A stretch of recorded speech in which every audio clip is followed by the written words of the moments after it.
அது மட்டும் இல்ல, தன்னை வளர்த்த கட்சிக்கு துரோகம் செஞ்சோமா. திரு கனிமொழி அம்மையா அவர்களே, நான் 1974 கட்சியில் சேர்ந்தேன். கல்லூரியில் படிச்சுட்டு இருந்தேன். எனக்கு வயது 19 முடிஞ்சு 20 வயசு. அதிலிருந்து இதுவரை பெறலாமல் இந்த இயக்கத்தில் உழைத்துக் கொண்டிருக்கின்றேன். கிட்டத்தட்ட 51 ஆண்டு காலம் அனைத்து இந்திய அண்ணா திராவிட முன்னேற்ற கழகத்திற்காக உழைத்திருக்கின்றேன். இந்த கட்சிக்கு பாடுபட்டிருக்கிறேன். இந்த கட்சிக்கு விசுவாசமா இருக்கிறேன். எங்களுடைய தலைமை அறிவிக்கப்பட்ட போராட்டத்தில் கலந்து கொண்டு 7 முறை சிறை செஞ்சிருக்கிறேன். நீங்க எதுக்கு சிறை சென்றீங்க? ஊழல் செஞ்சு சிறை சென்றீங்க. நாங்க போராட்டம் பண்ணி மக்களுக்காக போராட்டம் பண்ணி சிறை சென்றோம். உங்களுக்கு எங்களுக்கு அதான் வித்தியாசம். திருமலை கனிமொழி அவர்களே, நாவடக்கம் தேவை. யாருக்கோ வக்காலத்து வாங்கி பேசாதீங்க. அப்புறம் இன்றைக்கு அண்ணா திமுக, அமித்ஷா திமுக ஆகிட்டு தான். இதை தாண்டா தினம் திரும்பி பேசிட்டே இருக்கிறீங்க. திரு ஸ்டாலினா, திரு கனிமொழியுடைய அண்ணன் ஸ்டாலினும் அதான் பேசுறாரு. பிறகு உதயநிதியும் தான் பேசுறாரு, கனிமொழியும் தான் பேசுறாரு. வேற என்னதான் பேசுற சொல்லு. என்ன அம்சம்? என்ன பாகிஸ்தான்காரா? இந்திய நாட்டுடைய உள்துறை மந்திரிங்க. அவர் போய் பார்ப்பது தவறா? பார்த்தா போதும் அதர்றாரு, பதறாரு. ஏன்னா ஊழல் அவ்வளவு செஞ்சிருக்கிறாங்க. இந்த ஊழலை போய் ஏதாவது போட்டு கொடுத்து தனக்கு ஆபத்து வந்து விடும் என்று அந்த பயத்தில் தான் இப்படிப்பட்ட வார்த்தையெல்லாம் வருது. திருமதி கனிமொழி அவர்களே, உங்களுடைய வழக்கு நிலுவையில் இருக்குது. ஞாபகம் வைத்துட்டு பேசுங்க. 2G ஸ்பெக்ட்ரம் ஊழல் முடியல. இன்னைக்கு நீதிமன்றத்தில் நிலுவையில் இருக்குது. அவர்களை நம்பி பேசி மீண்டும் திகார் ஜெயிலுக்கு போகாதீங்க. அவ்வளவுதான் நான் சொல்லுவேன். தமிழ்நாட்டில் எடப்பாடிக்கு வேலை இல்லையா? வேற எங்க வேலை இருக்குது? வேலையாவது கூடமா? நீயாவது கொடு. பேசுறதுக்குன்னு ஒரு வாய் இருக்குது, நாக்கு இருக்குன்னு எதை வேணாலும் பேசலாமா? திருமதி கனிமொழி அவர்களே, ஏற்கனவே நான் 195 சட்டமன்ற தொகுதியில் நேரடியாக போய் மக்களை சந்தித்து எழுச்சி பயணத்தை மேற்கொண்டிருக்கிறேன். இப்போ சுமார் கிட்டத்தட்ட 18-20 மாவட்ட மக்களை நேரடியாக சென்று எங்களுடைய அனைத்து இந்திய அண்ணா திராவிட முன்னேற்ற கழக வேட்பாளர், கூட்டணி வேட்பாளரை ஆதரித்து பிரச்சாரம் செஞ்சுக்கிட்டு இருக்கிறோம். உங்களால முடியல, ஏத்துக்க முடியல. மக்களுடைய செல்வாக்கு இழந்துட்டாங்க, அதனால பதறாங்க. ஆக அவருடைய பதறுகின்ற பொழுது அது வெளிப்பாடு தெளிவா தெரியுது. இந்த தேர்தலில் தோல்வி ஜுரம் திமுகவை ஒட்டி கொண்டது. அதனாலதான் இப்படிப்பட்ட வார்த்தையெல்லாம் கக்கி கொண்டிருக்கின்றார். நிறைய இருக்குது இந்த அம்மா பேசுனது. இதே எதுக்கு பேசுவான? செல்லாத காசெல்லாம் பேசி என்ன பிரயோஜனம்? அந்த கட்சியிலேயே இந்த அம்மாவுக்கு வேலை இல்லை இருக்குதா? யாராவது வச்சுக்கிறாங்களா அந்த அம்மாவை? வச்சுக்காத போது இந்த மாதிரி பேசுது. அப்புறம் சொல்றாரு, எனக்கு பிஜேபிங்கிறாங்க. பிஜேபி நாங்கள் என்ன கூட்டணி வச்சா அடிமையா? விருப்பப்பட்டா கூட்டணி வைக்கிறோம், விருப்பமில்ல கூட்டணி இல்லை. நாடாளுமன்றத்தில் கூட்டணி வச்சோமா? இல்லை. ஆக ஒவ்வொரு கட்சியும் தேர்தல் வருகின்ற பொழுது நிறுத்தப்படுகின்ற வேட்பாளர் வெற்றி பெற்று ஆட்சி அமைக்க வேண்டும் என்ற அடிப்படையில் தான் கூட்டணி அமைக்கிறோம். அண்ணா திமுக கட்சியில் யாரெல்லாம் கூட்டணியில் இருந்தாங்களோ அவரெல்லாம் இப்போ திமுக தலைமையில் போய் அங்கே வைத்து கூட்டணியில் இடம்பெற்றிருக்காங்க. திமுக கூட்டணியில் யாரெல்லாம் அங்கே வைத்து தேர்தலில் போட்டிட்டாங்களோ அவரெல்லாம் அண்ணா திமுக இருக்கிறாங்க. ஆக ஒவ்வொரு தேர்தலுக்கும் மாறி மாறி கூட்டணி அமைப்பது தமிழ்நாட்டில் நடந்துகிட்டு இருக்கிற ஒரு விஷயம். ஆனால் நாம மட்டும் கூட்டணி வச்சா மதவாத கட்சியில் கூட்டணி வச்சுட்டோம். இதை தவிர்த்து வேற என்ன பேச முடியும்? நீங்க பாருங்க, இந்த படம் பாருங்க.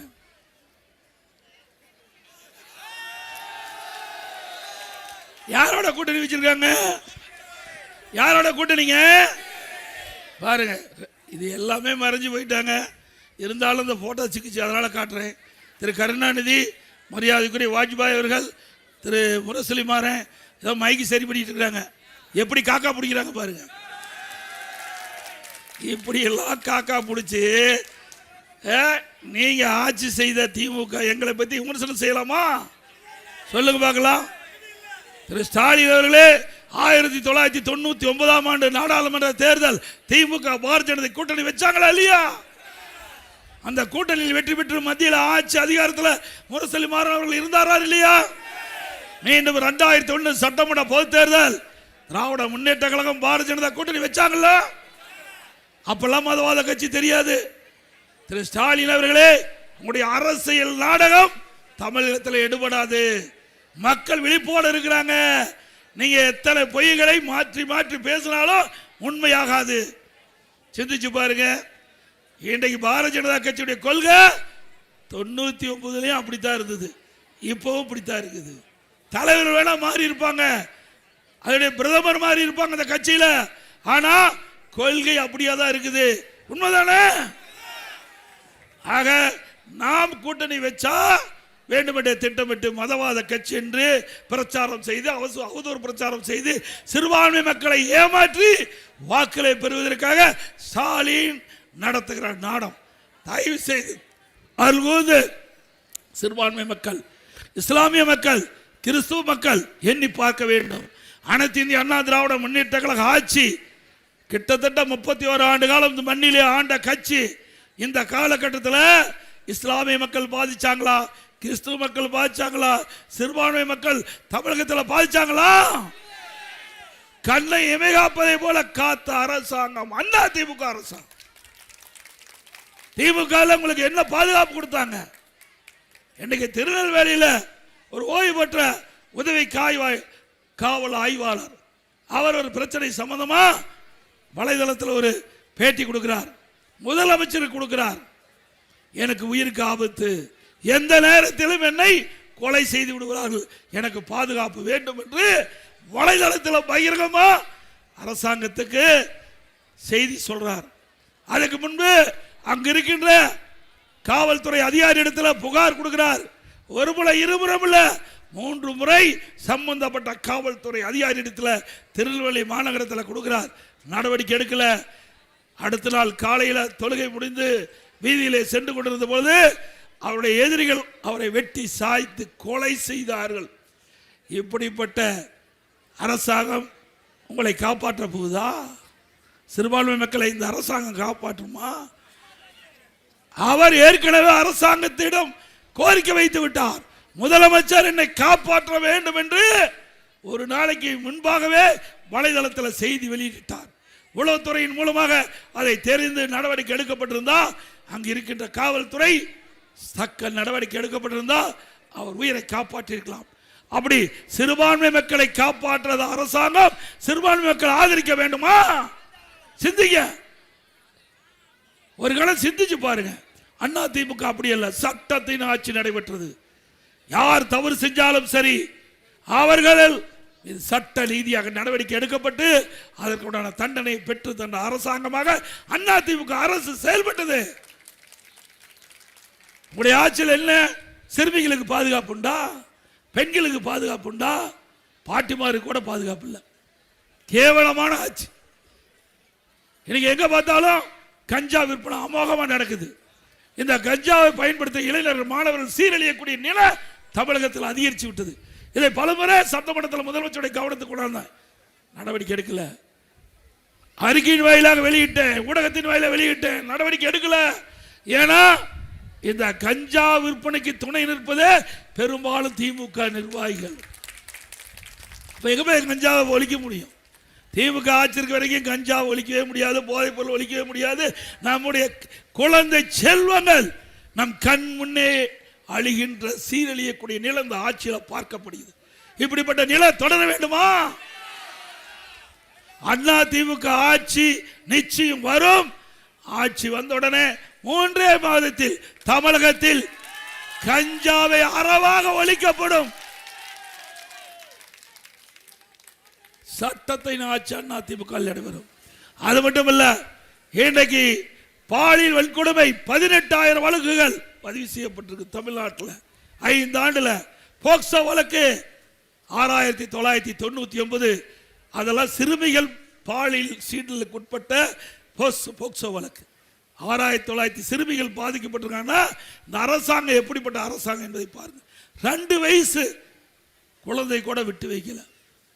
அந்த குழந்தையை பாலியல் சீண்டல் பட்டு படுகொலை செஞ்சிருக்கிறாங்க. அதே போல விளாத்தி குளத்தில் 10 நாளைக்கு முந்தி ஒரு மாணவி காணாம போய்விட்டது என்று காவல்துறைக்கு புகார் கொடுத்து புகாரை விசாரிக்கல. அடுத்த நாள் அந்த பெற்றோர்கள் மீண்டும் காவல் நிலையத்தை நாடுகிறார்கள், புகார் கொடுக்கிறாங்க. அவர்கள் விசாரணை மேற்கொள்ள பிறகு மாலையிலே அந்த மாணவி சடலமாக மீட்கப்பட்ட பிறகு காவல்துறை பதிவு செய்யப்படுகிறது. இப்படிப்பட்ட ஆட்சி தமிழகத்தில் தொடர வேண்டுமா? எவ்வளவு வழக்குகள், எவ்வளவு பாலியல் குற்றச்சாட்டுகள் தமிழ்நாட்டில் நிலவிக் கொண்டு என்பதை நாம் எண்ணி பார்க்க வேண்டும். இன்னைக்கு அதிமுக ஆட்சியில் விலைவாசி குறைக்கப்பட்டது.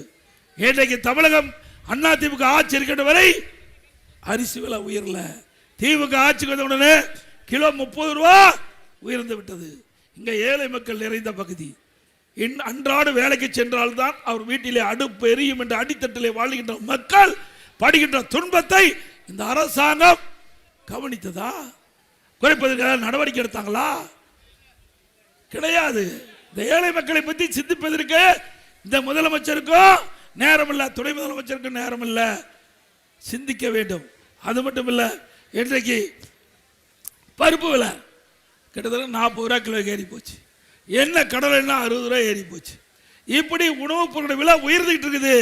ஆனால் திமுக ஆட்சியில் குறைப்பதற்கு எந்த நடவடிக்கை எடுக்கல.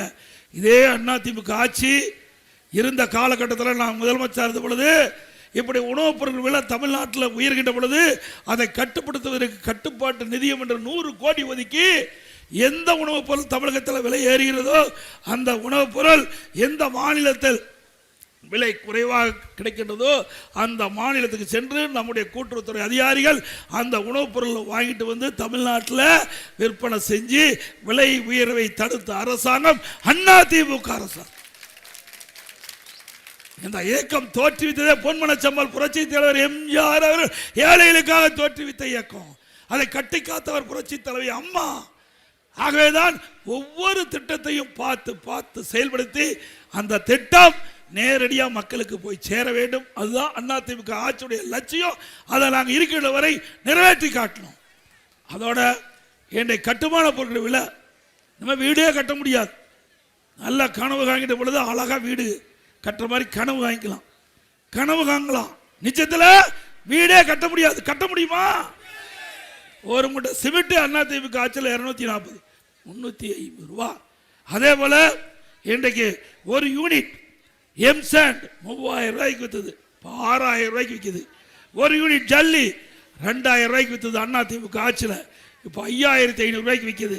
ஒரு டன் கம்பி 40,000 ரூபாய்க்கு அதிமுக ஆட்சி இப்போ 65,000 ரூபாய்க்கு விற்குது. ஒரு செங்கல் அதிமுக ஆட்சியில் 7 ரூபா 8 ரூபாய்க்கு விற்றது, இப்போ 12 ரூபா 13 ரூபாய்க்கு விற்குது. மரம் 200% ஏறி போச்சு. வீடு கட்ட முடியுமா? இவ்வளவு விலை உயர்ந்திருக்குது. அப்போ 2021 சட்டமன்ற பொதுத் தேர்தலில் திராவிட முன்னேற்ற கழக தேர்தல் அறிக்கையில் குறிப்பிட்டிருக்கிறாங்க.